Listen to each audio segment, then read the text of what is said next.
next talk by Dr. Chintan, and that is on corneal epithelial mapping. And I think this is a very a subject which everybody needs to be educated as to what exactly is the role of epithelial mapping. These are expensive equipments to buy in case you want to do it. So I think Dr. Chintan will clarify these questions. Dr. Chintan, please. Thank you, Dr. Amit. So going on straight to the topic, corneal epithelial mapping. For the first question is, how do we map the epithelium? So most of the earlier studies have been on very high frequency digital ultrasound, if you see the studies by Dan Reinstein and all, but that is not available to everybody. What is available usually to most of us these days, either with ourselves or at a center nearby, are the newer generation OCTs. This is just a list of the OCTs, for example, the Revo by Optopol, the Cassia 2, the Antirion or the MS39. These are either spectral domain OCTs or swept source OCTs.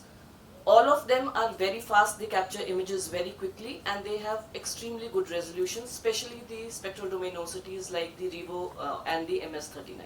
So all these OCTs can be used to acquire the epithelial maps.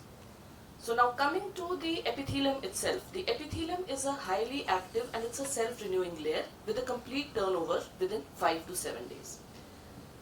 It's important that we understand the normal pattern of the epithelial distribution before we go on to understanding and interpreting its abnormalities. So in a normal eye, the epithelium is thickest in the center. It is thinnest superiorly and temporally because of the blinking and the pressure of the eyelids. And this is completely opposite to the thickness of the cornea, which is thinner inferiorly.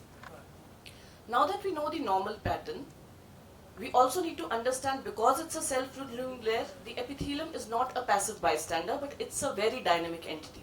And what do we mean by that? That it tends to mask the imperfections or irregularities of the underlying stroma by becoming thicker over the valleys and thinner over the hills, so that the optimal quality of vision of the eye can be maintained. But it's, so for example in this, when we have the myopic laser ablation, when we flatten the central cornea, the epithelium tends to thicken over it. In keratoconus and post-LASIK ectasias, the epithelium tends to become thin over the cones. But it's also important to understand this response has its limits. It's not entirely linear and may be limited by biological constraints. So it can only compensate up to a limited extent and not beyond that. So just a proof of example, this is obviously a person with unilateral keratoconus. This is showing the topographic maps. The left eye has keratoconus. And we look at the epithelial thickness maps, and the epithelium is thinned out over the hill, that is the cone. Similarly, in a patient with bilateral keratoconus, the higher the hill, the greater the epithelial thinning. So we see that in the left eye, the epithelial thinning is much more and is much more well defined. Now that we have these basic concepts in perspective, how it's a double-edged sword.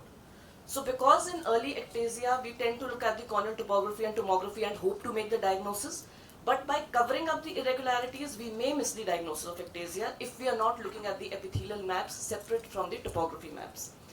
And thus, it's hiding the underlying irregularities, and we may take up these patients for refractive surgery, whereas they should not have been taken up. Also, like I showed in the previous map, remodeling undoes the effects of a near-perfect initial surgery. But we can turn these disadvantages into advantages by evaluating the epithelial maps, like I mentioned, separate from the topography maps, and also pseudo-ectasia can be differentiated from true ectasia. So this is a few examples. So predicting or ruling out development of future ectasia.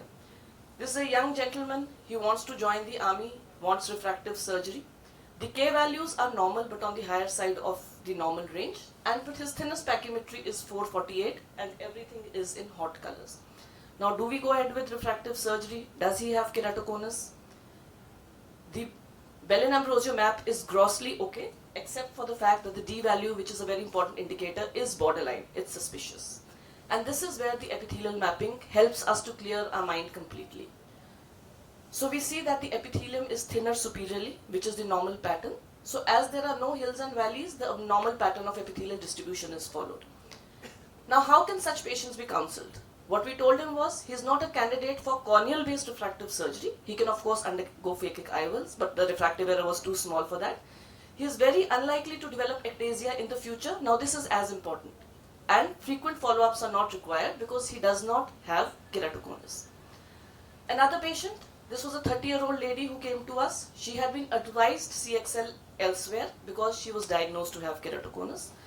She had a refractive error. The vision was not improving beyond 612, 618, and the Kmax was above 47. It was 48 and 47.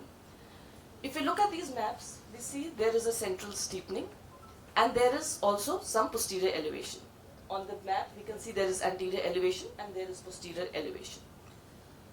And although it's been mentioned, this is not very reliable, but sometimes when we look at topography separately, it shows that it's a keratoconus grade 1. Now, if we were to label this patient as keratoconus, what would we expect on the epithelial mapping? We would expect thinning over the cone, which is the hill. But what do we have? We have the epithelium over the cone, which is much thicker, which means that there is no underlying thinning as such. And so this demands a closer look at the epithelium. You see the patient in detail. In retroillumination, one can see there was irregular heaped up epithelium in this area, and which is why the epithelium here appeared thickened. And so this is a case of pseudoectasia or pseudokeratoconus due to epithelial basement membrane dystrophy. And so cross-linking is not what a patient needs. And the left eye had a similar picture, lesions on the cornea as well as a thickening. And this is not an unusual case. It's well known that epithelial basement membrane dystrophy is one of the commonest causes of misdiagnosis for cases which have been referred as having ectasia. The other thing which I don't have a picture of my own patient, but is contact lens warpage. So these patients may come to you for refractive surgery, but they have inferior steepening. If they have been using contact lenses for a long time, the epithelium over that may be thickened, and that may appear as pseudoectasia. But once you get the patients off contact lenses, the epithelium may become normal. And so the role again comes for the epithelium in screening for refractive surgery. We want to decide, is the patient fit for refractive surgery and what procedure? So it's important to understand that the epithelial mapping helps in subtle cases. It's not required in advanced cases because there the topography itself would tell you everything.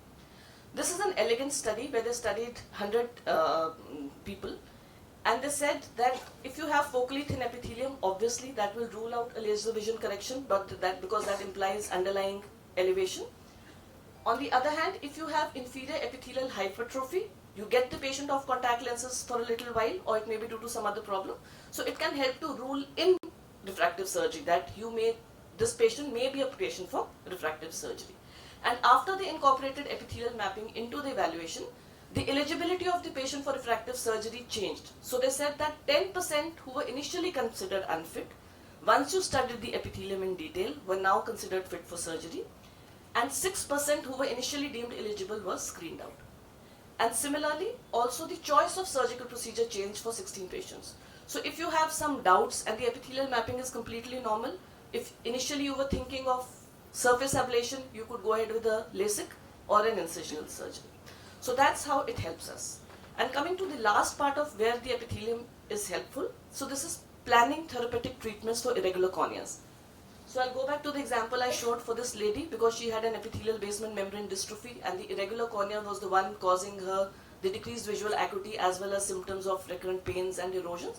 So we planned a phototherapeutic keratectomy for her, a PTK of the same thickness, so 80 micron thickness in the center. And one can see this is the difference map. So this is the before PTK and after PTK. And this is how beautifully the ablation pattern was exactly matching where the irregular epithelium was. I don't know whether it can be appreciated in the images or not.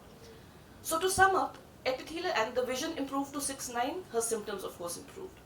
To sum up, epithelial mapping is changing practices in multiple ways. So it has its use in diagnostic and screening, for example, early detection of keratoconus, and especially it's being incorporated into artificial intelligence algorithms. In an individual patient, it may not be so obvious because the epithelium is in microns, so you may not be able to pick up unless there is a distinct pattern. But as part of artificial intelligence algorithms, it's very useful. It makes screening for refractive surgery safer. You have therapeutic roles, like I mentioned, refinement of topography-based laser ablation profiles for both irregular as well as regular corneas. I've only touched on the regular corneas here. And differentiating from the trues from the pseudos. So true ectasia from a pseudoectasia, true progression from a pseudo-progression in a case of keratoconus, and true regression from pseudo-regression in cases of post-refractive surgery candidates where the part of the refractive error may be due to epithelial hyperplasia and not because of the underlying stromal remodeling. So I hope I've managed to clear some of the concepts, and thank you very much for your patience. Thank you, Dr. Chintan. In the interest of time, we'll move ahead with the